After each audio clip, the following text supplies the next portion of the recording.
Hey, what's up? I'm Darkbblue, trying to help everyone enjoy games in depth. Welcome back to our Elden Ring walkthrough guide. In this video, we'll get into the second part of the DLC content. At the end of the last video, we've entered Shadowkeep. Now we need to deal with the hippopotamus guarding the front gate, and I think it's a good chance to introduce a new interaction tool brought by the DLC, Spontaneous Guard, which is enabled by using the crystal tier dropped by the first furnace golem. Basically, you need to use your shield guard at the correct timing, like how you dodge at the correct timing. It both reduces the damage and stamina damage you take from the hit, and enhances your next guard counter. This interaction tool has many different usages and advantages, but for the current fight, we are using a shield and a single-handed weapon, as some of the hippopotamus's attacks still require basic shield guarding. At combat start, the boss will use a grab attack, and you can use Bloodhound Step and no skill to evade it. Then stand in front of the boss and use guard counter. In this fight, we're utilizing one small slice of the abilities of Spontaneous Guard, which is its damage output. Within a certain time window, each successful Spontaneous Guard will give you a counterattack stack. The more stacks you have, the more damage and stance damage you can do when using the guard counter. However, how many stacks you can gain is related not only to how many spontaneous guards you have done, but also to the damage level of the hit you guard. For example, the hippopotamus has a great smashing attack that can knock you back. When spontaneously guarding this attack, you can gain multiple stacks, equal to guarding several regular hits. Then what does the stacking mechanic imply? You may notice that the bosses in DLC tend to have very long combos, much longer than what the base game bosses have.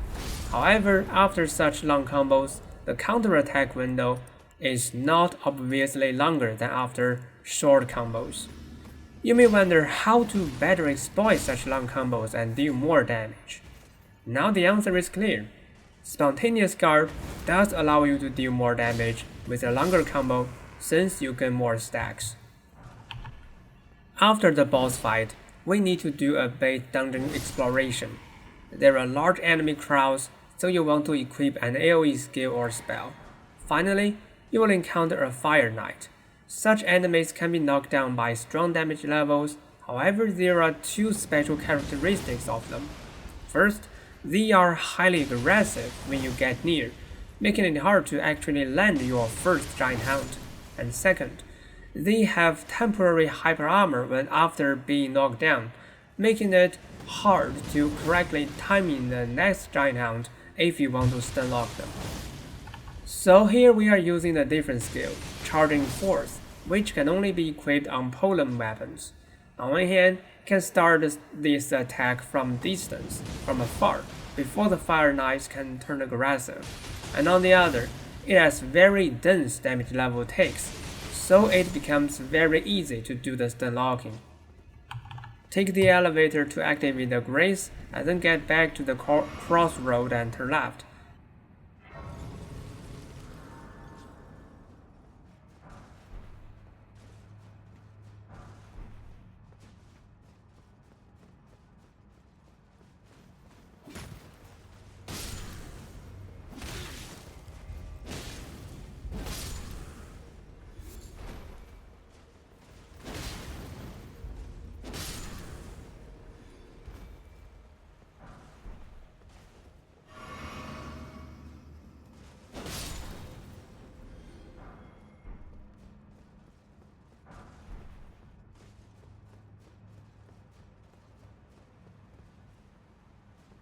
Getting down the ladder to eventually reach the sewers of Shadowkeep.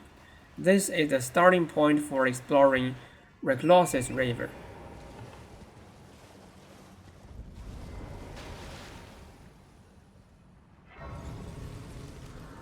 Lastly, there's an invasion quest at the crossroad. If you ally with Hornsent, you will be rewarded with a skill for backhanded sword. This skill is useful, but backhanded swords are not that suitable for our build. If you instead ally with Leda, you will unlock the next invasion quest with Ansbach and obtain some talisman that increase dodging, backstab, and sprinting attack. You can choose the side based on the rewards.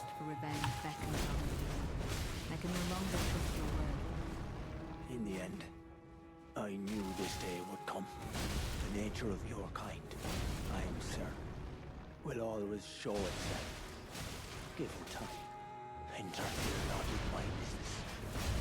Zella, what could your purpose possibly be? I don't recollect begging for help. Have you been taken in by the plight of the Hornson? Foolish. You have bested me. A single betrayal. Enough to turn the tides. Unfortunate. But I will leave you be. For now. Do not interfere. This is my revenge.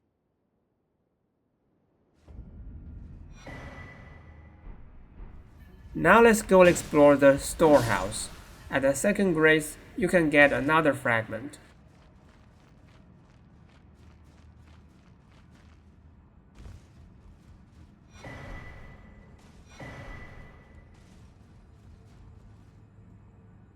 Then you need to get through a crowd of bats.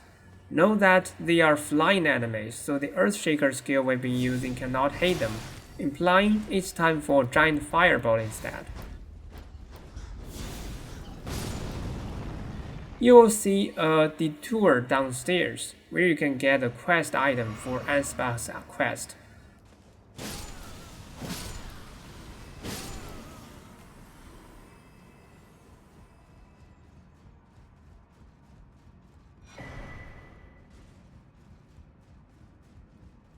Then at the third grace, you can chat with Freya. After the chat, go to the ground floor to meet Ansbach.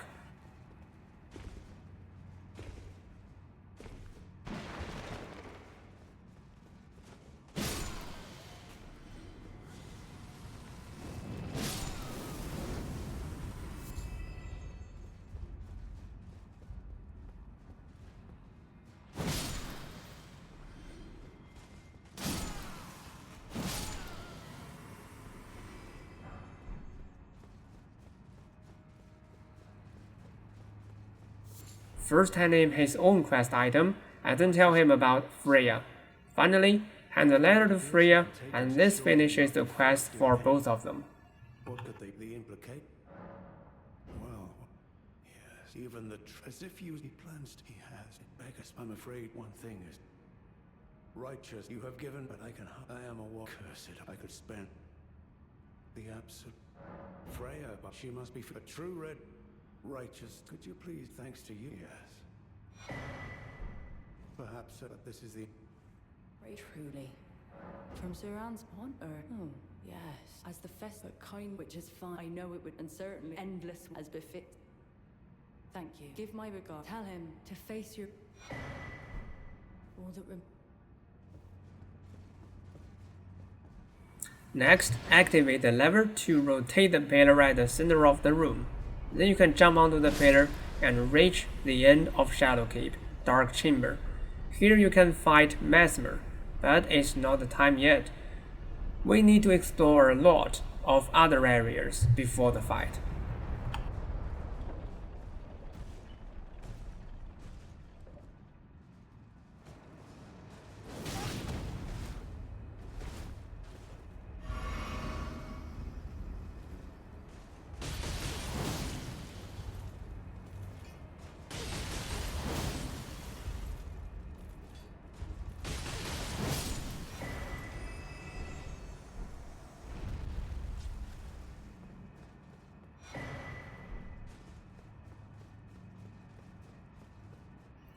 Now let's teleport to Bonnie Village and head to the side gate of Shadowkeep.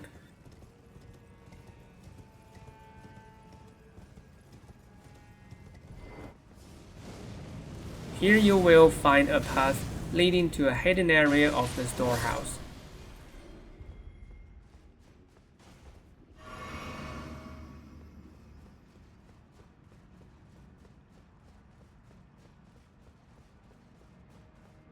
After activating the grace, return to the church district and get rid of the water in the keep. Then you can find a fragment on the statue. You will then meet an elite fire knight below who can summon a lot of fire corpses, and you can use an AoE skill for this fight.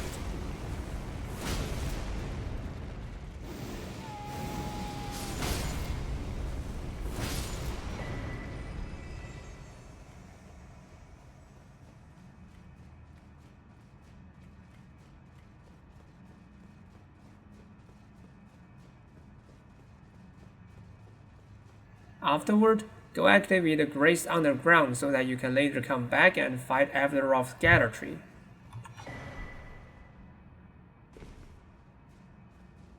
Return to the previous Grace in the storehouse hidden area, and eventually reach the back door of Shadowkeep.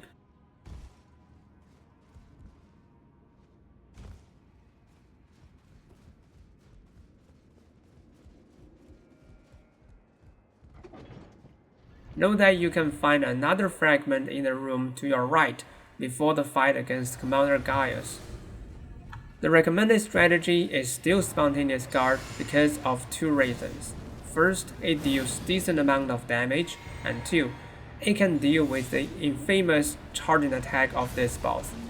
If you spontaneously guard the charging attack, you will be knocked back, during which you are invulnerable. Then you will land to a position where you can exactly counterattack the boss, showing that it's deliberately designed so. Of course, you can also use Raptor of the Mist or Light Rolling to evade the charging attack, but it won't be that rewarding. Additionally, you can notice that I'm using a two-handed weapon rather than a shield to guard the hits.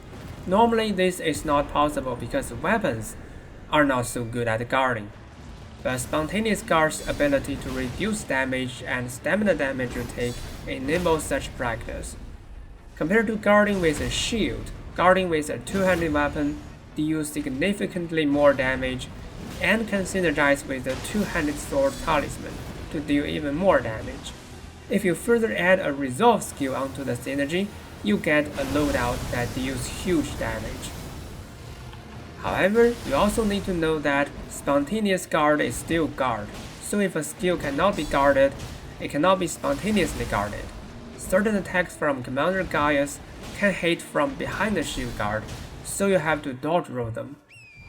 In summary, I believe using Spontaneous Guard can make the fight exceptionally easy. After the fight, go further north and you can find 5 fragments in total. Next, let's go to the Great Fissure. Along the way, you can find another fragment.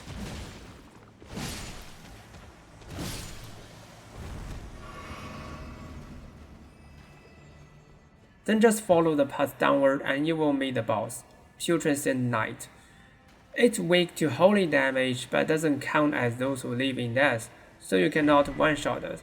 You can use holy melee weapon for this fight, or use the incantation dropped by the Misbegotten Crusader just before the boss fight.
Let's start with regular attacks. Observe in which hand the weapon is held by the boss. If it's held in his right hand, there are 3 possible combos. The first one, vertical strike and horizontal strike, and the second one, throwing attack and horizontal strike, can be evaded in the same way. Just dodge roll the first hit and jump dodge the second hit. There's also a quick double slash combo after which the boss will get away from you. It's not hard to dodge, but the counter-attacking after the combo is not easy. Maybe you consider using range attacks. If the weapon is held in the boss's left hand, there are two possible combos. The first one is a slow quick combo leading to two two-handed smashes. After all 5 hits, you have enough time for a charge attack. The second one is a slow combo. There are only 3 hits in total. If the weapon is held in both hands, there are 2 possible attacks. The first one is a 2-hit combo, after which you have enough time for a charge attack. The other is not a combo, but there's only 1 hit. It's a horizontal strike, and after this attack, you can do a charge attack. Next, let's talk about some special moves. Spinning off the horse. Keep walking into the boss to avoid the initial hit, then dodge roll to your left, right, left, or right, left, right. After the entire combo, you can do a charge attack as the boss gets on the horse again.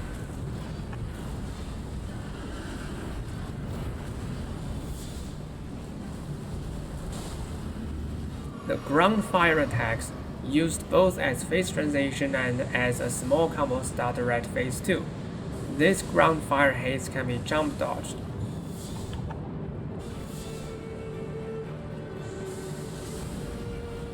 After the fight, you can progress the Thewlier quest. Then let's go to the Shadow Keep Underground Grace and fight Avatar. This boss is highly weak to fire damage and its head is the weak spot. You can use either Fire Affinity or Fire Incantations for this fight. The recommended interaction tool is Raptor of the Mist. Many of its attacks allow you to easily counterattack after using this skill. In addition, the charging attack at phase 2 start and the Great Explosion attack at phase 3 start can both be evaded with Raptor of the Mist.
Now let's go to Rickloss's River. Here you can find a broken furnace golem blocking the entrance to a ruin.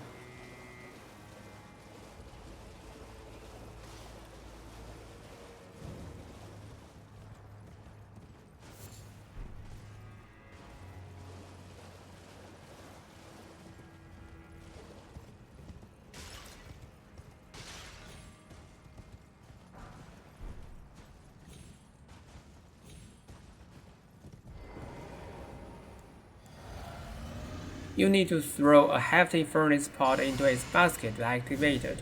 Then defeating it rewards you a crystal tier that offers huge damage bonus, at the cost that you will constantly lose health.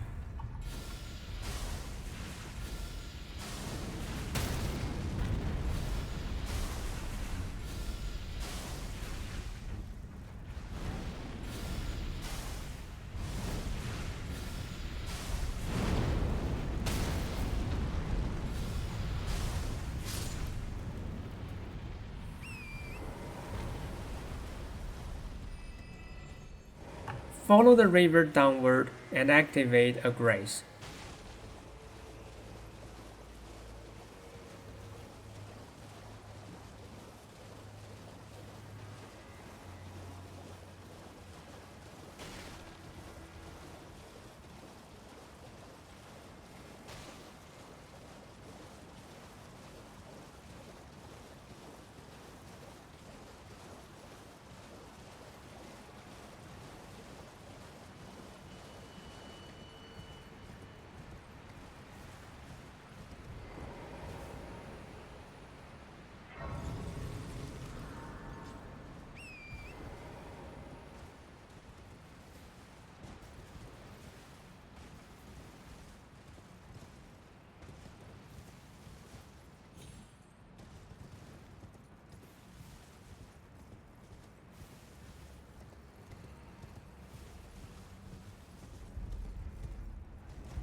Then turn around to descend to the riverbed.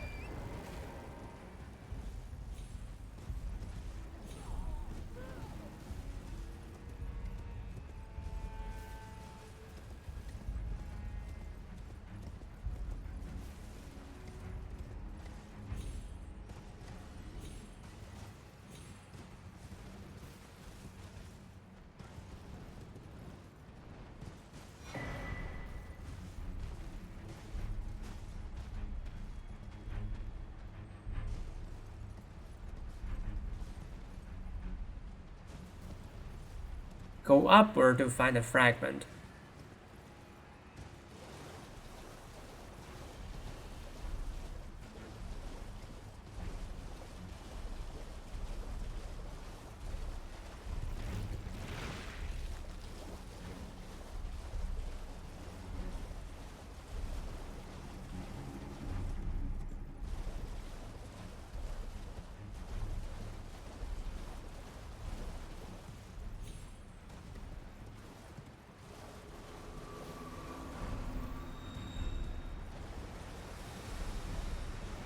And then if you go downward again, you will defeat an NPC boss that drops a whole set of gear, where each piece can bonus your damage output, suitable for stat stacking.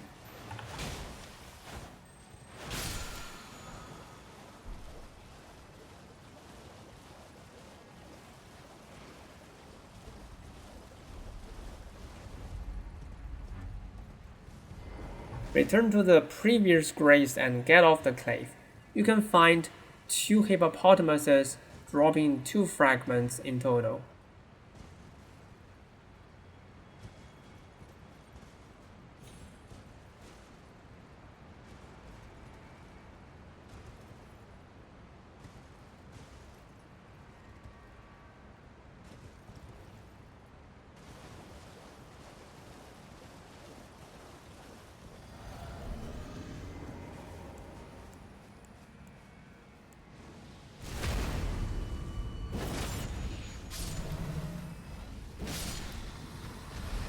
Further descend another cliff and reach a catacomb.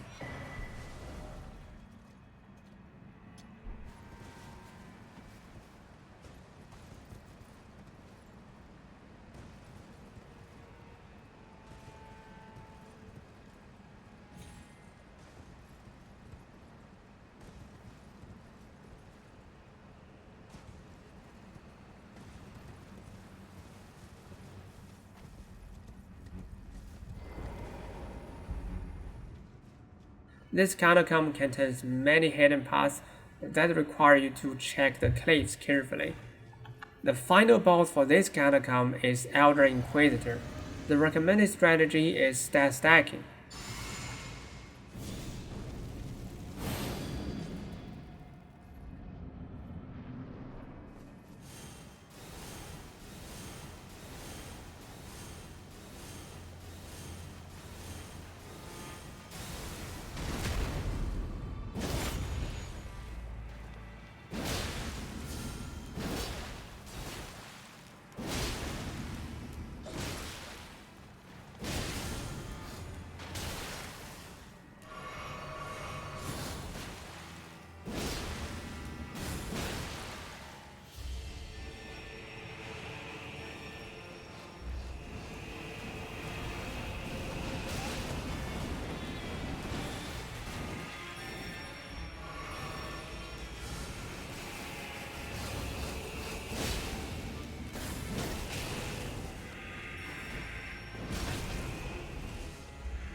After the fight, let's go into the Abyssal Woods. First turn left and defeat an NPC.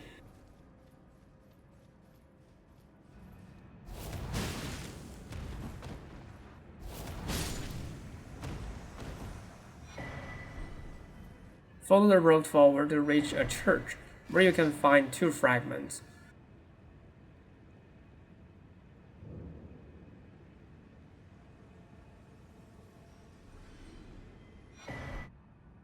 Then teleport to the previous grace and turn right instead.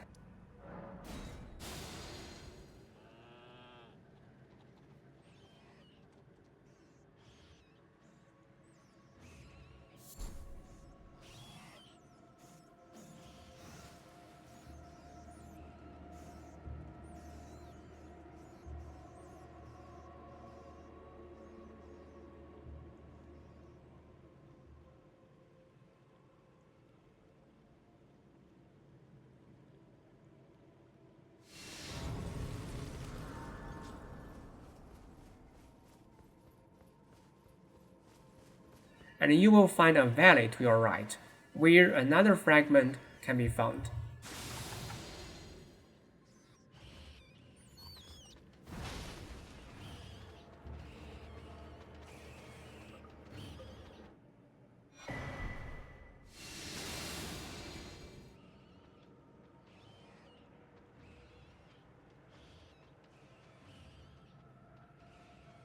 Next, you need to sneak through some weird enemies called Agent Untouchable.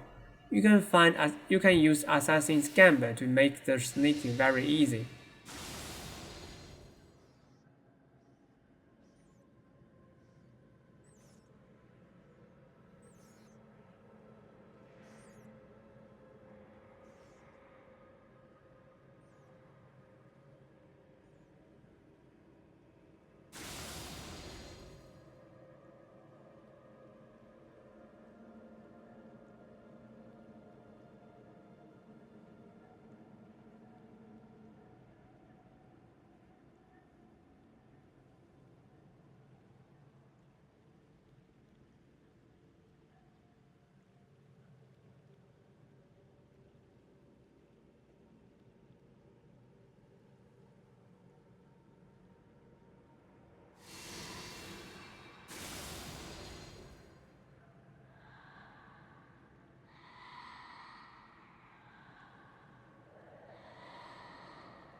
After you reach a waterfall, go further south to enter Madra's Manse.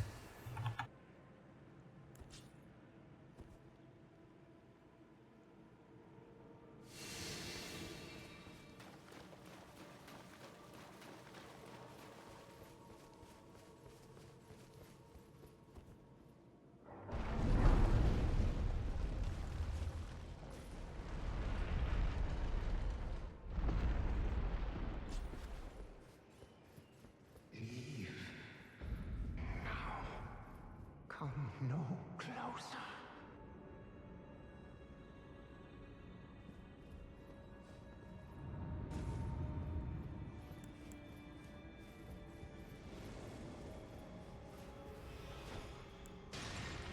There are 2 horned warriors here, so you want to get prepared. Explore until you reach the boss arena.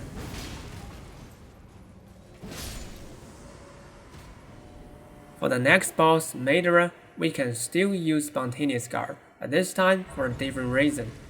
You need to know that when using dodge rolling successively, their iframe windows won't concatenate together seamlessly, but there are recovery frames between 2 neighboring iframe windows. This feature makes it hard to dodge certain combos that are too dense. If you aim to shorten the recovery windows, you can use Spontaneous Guard or Backstab, both introduced in the DLC. You can notice that Madara has quite a few dense combos. While they can be evaded using basic dodge rolling, Spontaneous Guard is exceptionally easy. In addition, if you use basic Darkbblue, it's common that you cannot find any chance to attack him during the combo. But with Spontaneous Guard, you can use Resolve and make the combo when there's a relatively large window, increasing your next guard counter.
Besides the regular attacks, there are two special attacks that need to be addressed with Raptor of the Mist.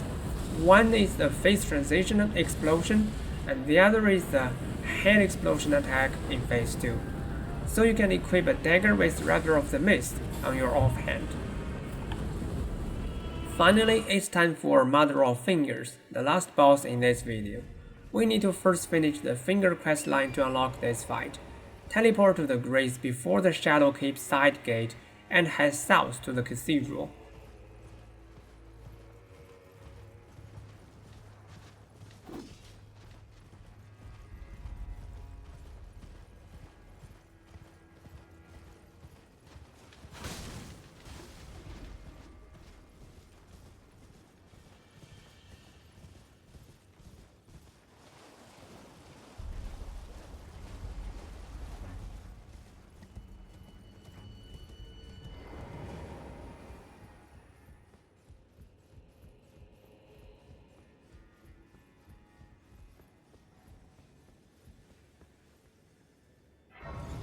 Talk to the NPC to receive a map. It is a inland seeing that we've allow me to. The first ruin is accessed from the southeastern coast.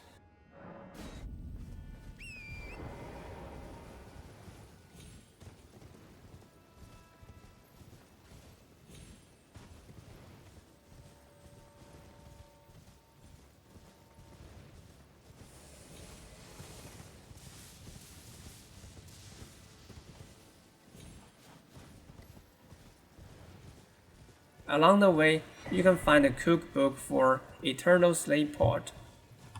To craft an Eternal Slate Pot, you need two materials. The white flesh mushroom can be found easily. Then a few deep purple lily can be gathered along the way from the southeastern cross to the Great Fissure. Additionally, both can drop from the mobs in southeastern coast.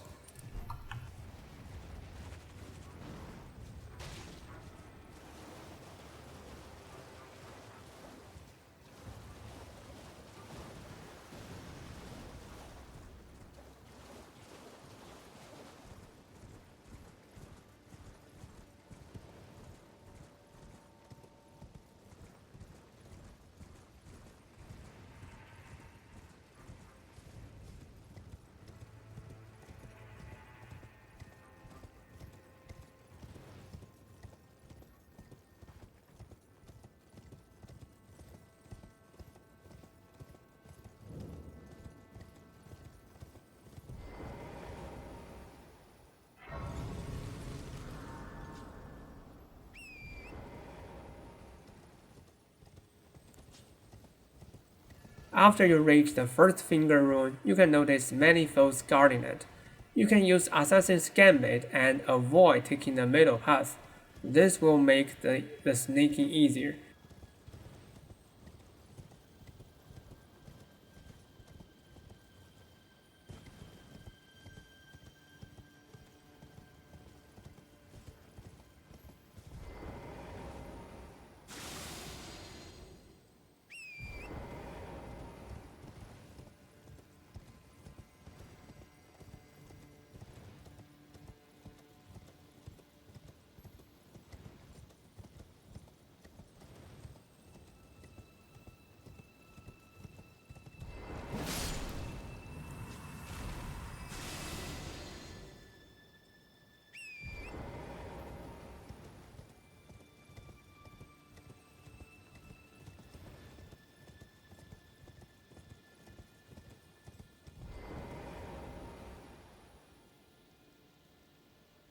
After you activate the bell, return to the cathedral to receive another map.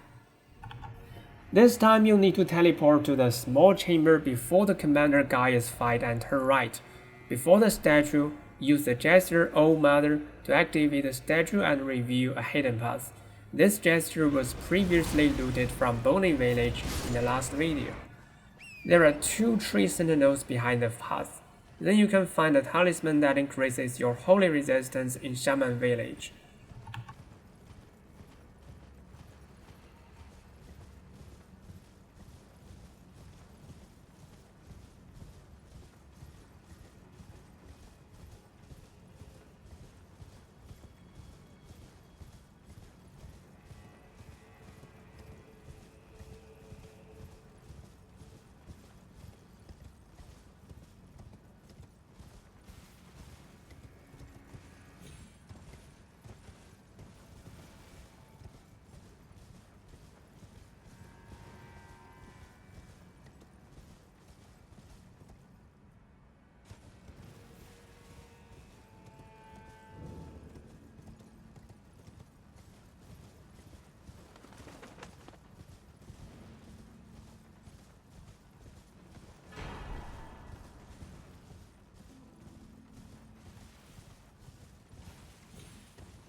After you finish the task with the second finger rune, return to the cathedral and receive the final map. Refresh the map and interact with the chair to descend to the third finger rune. Here you will be invaded by an NPC, and then it's time for the next boss fight, Mother of Fingers. For this fight, we are still using Spontaneous Guard, but for 2 reasons. The first one is similar to before, shorter recovery frames. Some attacks from the boss can only be evaded with Spontaneous Guard, such as side crawling or triple shot laser. The second one is a new feature of guard counter you need to know. After the guard, you can wait for a small moment before doing the counter, if you don't move during that moment. Why is this useful? That's because sometimes Mother of Fingers won't finish the entire combo. This new feature gives you the necessary time to observe and confirm whether the combo is still going on before using the counter safely. Similar to before, you can use Resolve to further increase your damage output. In addition, here you need to equip a Vow of Indomitable or Raptor of the Mist skill on your offhand. For example, the explosion attack when phase transition should be evaded by retreating from the boss in advance and using the skill when it stretches its hand.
This is my attributes after the fight. In the next video, we'll be finishing the final content of the DLC, facing the toughest bosses in the whole game. If you want to play games into depth together with me, don't forget to like and subscribe. Thanks for watching, see you around.